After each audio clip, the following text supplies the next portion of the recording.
This is your daily dose of all things royal. Welcome back, my gorgeous, good-looking friend. Today we're going to take a look at the anonymous blog that allegedly Meghan Markle was running before she became Rachel Zane on the show Suits. The Working Actress blog began in January of 2010 by an unknown blogger.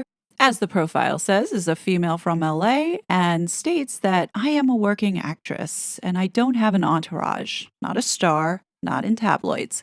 The kind of girl who is sometimes recognizable-ish, operative suffix being ish. I don't wait tables. I don't have a side job. I'm in the club of the fortunate few that somehow make a living playing dress up. When it's good, it's effing awesome. The other 300 plus days, it's harder than most would think. Humbling, grueling, sometimes mind-numbing. But at the end of the day, it's all worth it. People often describe actors who pop onto the scene as overnight success stories. Here's the reality. It's more like years of hustle, plus a night. Welcome to the hustle. Keep in mind, the year was 2010, so Meghan was like pushing 30. So here she is writing this blog about hustling and trying to become an actress or make it in Hollywood. And yeah, she's like older than dirt, according to Hollywood standards. So in efforts to advertise this blog, a page was set up on Facebook as well as a Twitter account in which any new posts that were being made were put up or notified on these platforms. The blog is said to be the real Rachel Raglan, with no filter. Her post chronicling her experience in the acting industry and at times was used as a vehicle to take out her frustrations, as well as deal with her insecurities by writing these pieces that almost acted like pep talks to herself, but directed towards struggling actresses. The mildly successful blog operated for about 2 years and then abruptly stopped posting around the time Suits began to air. It was only after Meghan became engaged to Prince Harry that the existence of this blog began to surface. And soon after, mysteriously, the blog became wiped and disappeared, only to leave the traces that I'm about to show you in this video. Now, if you've been following the saga from the beginning, then you would be aware of this anonymous blog. The reason why I want to revisit this is because the signs were there. And at the time, of course, we didn't know everything that we know now.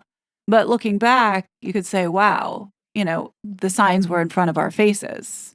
But we are where we are, so let's dive into this. So this is what the actual blog looked like when The Working Actress first started. As you can see, it looks very similar to NT's Crazy Days and Nights format.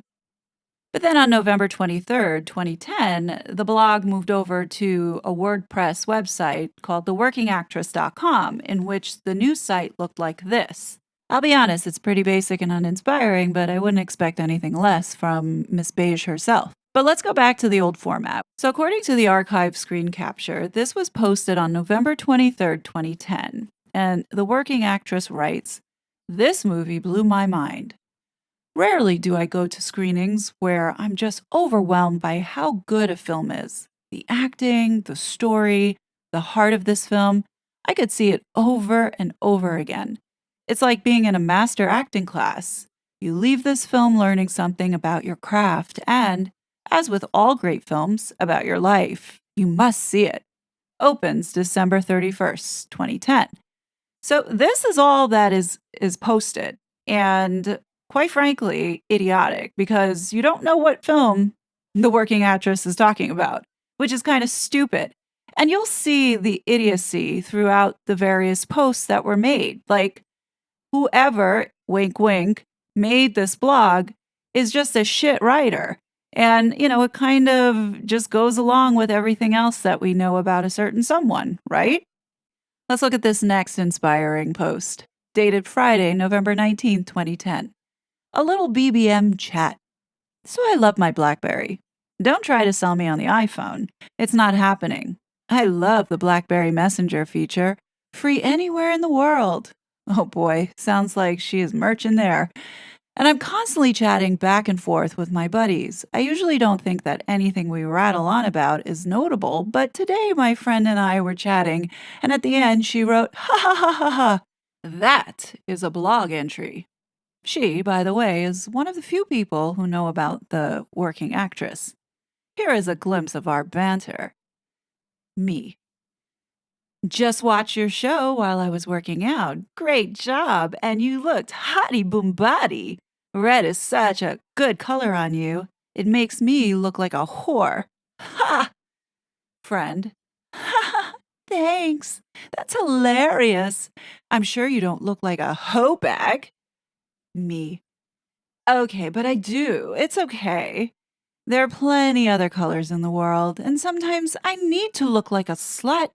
So it's helpful to know that red gets the job done. Please don't judge me for using the word hottie boom body. I know, I know. Oh my gosh, I would give anything to hear HD Tutor read this out. It's like, this is so terrible. No wonder why she had this wiped from the internet. Like, hottie boom body? What is that? And the last line, please don't judge me for using the word hottie boom body. No, I think we were judging more of saying that sometimes you just need to look like a slut. I mean, am I right? Like, you know that you all were thinking the same thing, right? If I had to guess who the friend was, it would be Jemima, since it's one of the 7 that the working actress is following. Interestingly enough, the second person on that list is Danny Masterson, who was just convicted of rape. Wow. Circle of friends, man. Oh boy. Okay, next one. So this post is dated November 17th, 2010, titled The Working Actress Cheat Sheets. Let's see if there's any value here. The Hollywood Reporter started doing this new format, magazine style, oversized and filled with insider tidbits about things that can actually help you in the industry. I'm not talking about the nonsensical crap like what breakups some TV star is going through or which actress has the worst cellulite, info found in the likes of the TMZs of the world.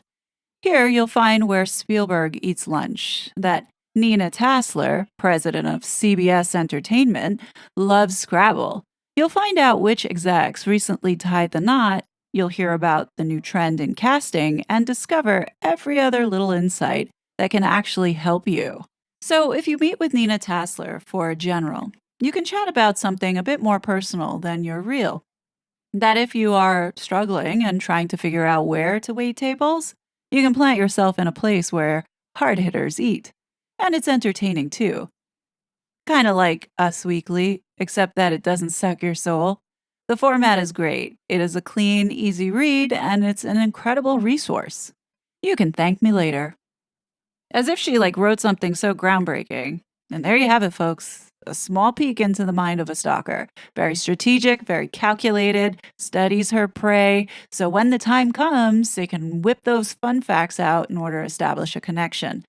This next to last post is dated November 10th, 2010. Some things are so effing awkward. Working actress writes, I've been doing a lot of traveling lately and needed to decompress yesterday. I decided to take a respite at the day spa and try to escape from it all. Great idea in theory, until you're sitting there naked in a steam room and a woman says, I know you from somewhere, and runs through all the possibilities until she realizes it's from seeing you on TV. At which point, I'm awkwardly adjusting my towel to cover my little bits, hoping she won't recount every detail of my bikini line and tits to her friends. So much for a relaxing steam. It was, however, nice to come home to an email of an interview I did last week, not as myself, but as my anonymous working actress self. Yet another awkward thing to wrap my head around. Somehow I feel like our Duchess has multiple personality disorder. I truly believe that she gets into these various characters, and it's why we see the bizarre shows that she gives us. One minute she's got this crazy manic looking face on her. The next minute she's evil looking. Remember when she did the article for The Cut? Then we also have after the funeral, she tried to tone it down to make it like she was this nerdy mom that liked to play Wordle. And that was all about singing Tyrannosaurus, that's the chorus, whatever that was. I mean, who could forget before she entrapped the dumb prince, she was pretending to be some kind of ingenue, naive like Diana when she was 19. So, the interview that's being referenced in the last post is from a now defunct blogging website called the Space Gypsies, redefining the fangirl. So, here's some of that interview. So, Space Gypsy asks, when you were first starting out and auditions, what parts were slow to come? What kept you going? The working actress replies, when I first started acting, I felt like I had something to prove. I guess I still do. So even when I wasn't booking a ton or wasn't booking the caliber of roles I wanted, I desperately wanted to be the one to beat the odds.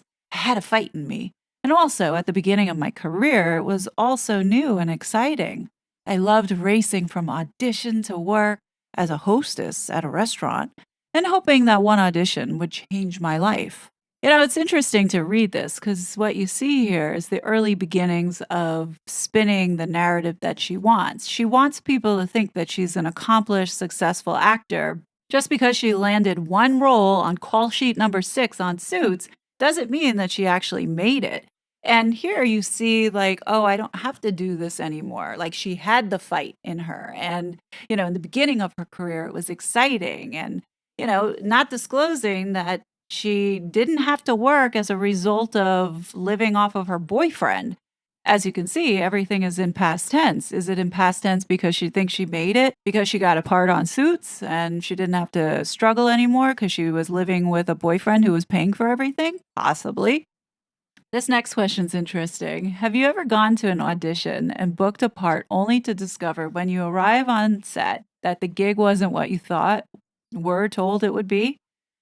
Working actress says, "Oh, Jesus, it's not on set that that happens. It can, of course, but it's even worse when you get home and it airs and all of your scenes are cut." I'm laughing because this sounds so familiar. Remember when Heart of Invictus came out and they cut all of Meghan out? It's kind of deja vu, I guess. It says, this is after weeks or months of anticipating it and TiVoing it and having friends and family look forward to seeing it, all for a drum roll to nothing. It's mortifying. It's those kind of discoveries that are humbling as they are mind numbing and have sent me into a tailspin of sobbing in bed with a bottle of wine and a box of cookies. But it's part of the game. And here's the dead giveaway from Meghan. Question is, what was the best piece of advice you've ever received from someone in Hollywood? The answer by working actress, you need to know that you're enough. Whether you're an actor or pursuing any other career in any given field, this piece of advice is invaluable. Where have we heard her say that? Oh, that's right, on the TIG, in a letter to herself.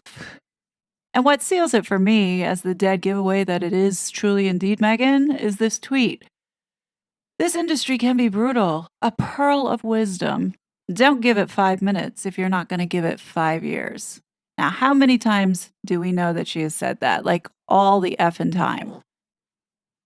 Now, in this last final post, you're going to get to see how Meghan uses playing a damsel in distress and her sexuality over her brains in order to get what she wants. And here she writes on November 4th, 2010, how to hitch a hike on a studio lot, where she writes one word, golf cart. Or is that 2 words? Either way, it is the chosen mode of transportation to get you from point A to point B on a labyrinthian lot. Problem is, as a guest on the lot, you aren't privy to getting your own golf cart to get from the parking structure to your audition. Solution? Flash a little smile, stick out your thumb, and grab a ride with a passing cart. Now, there's a lot of charm involved in this one, and there are some important things to note. Guys are generally more receptive to helping a little headshot clad girl out, so look out for them, especially older crew guys who are surrounded by sweaty dudes all day. Rain helps. If it's raining, most people are kind enough to help you out so you don't get to your audition looking like a wet rat.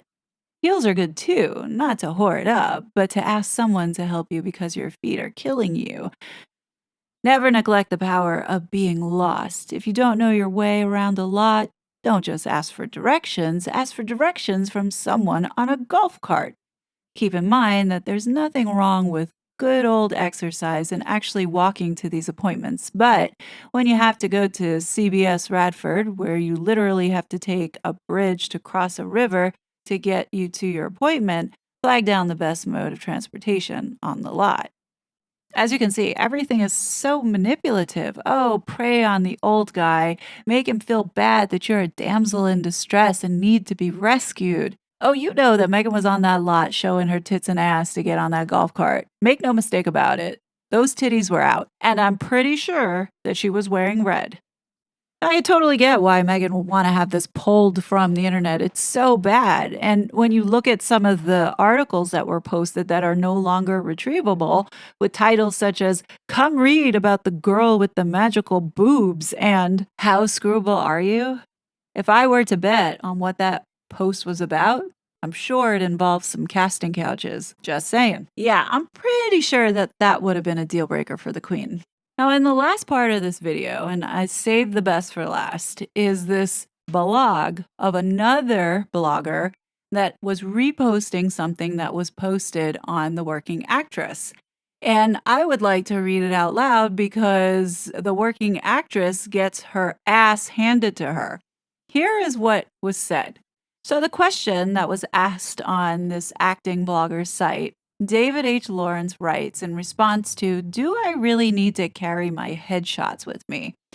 And it begins with, "In an age when breakdown services give casting directors instant access to our portfolio of stored digital headshots and resumes, it might be tempting to abandon the idea of lugging physical headshots around. One fellow acting blogger actually got into a casting nightmare over it. Here's why I think we shouldn't be entirely paper free yet." One of my favorite blogs to read, and one whose updates I get sent to my email just so I don't miss it, is The Working Actress. And I usually agree with and can relate to her daily struggles. This morning, though, we oddly parted company with respect to this headshot carrying issue. Here's an excerpt of her post. Now remember, this is verbatim from the blog. "I go in, and the lone casting director asks me for my headshot. I don't have one. Sorry, I don't have one with me. Why not? Because I wasn't told I needed one today, and we're in the process of updating my resume. Let me tell you something, dear. As an actress, for your future, you always need to carry with you a headshot and a resume." At this point, she's talking to me with a tone like I'm a fucking 3-year-old. "Well, if it's important to you, I can have my agency fax one over." You don't seem to understand. As a professional actress, you should have this with you all the time. Do you understand me? Okay, simmer down now, crazy lady. Is she trying to school me in the world of auditioning? Something I do every single day of my life? I find myself in this moment losing every ounce of patience. Not just because she's being ridiculously condescending, not to mention she has zero casting credits and evidently doesn't know how to run a session, but because she gets away with talking to actresses that way. It blows my mind. Perhaps she assumes that I'm a non union actress and this is my fourth audition ever? Who cares? What does she get off being so obnoxious to anyone?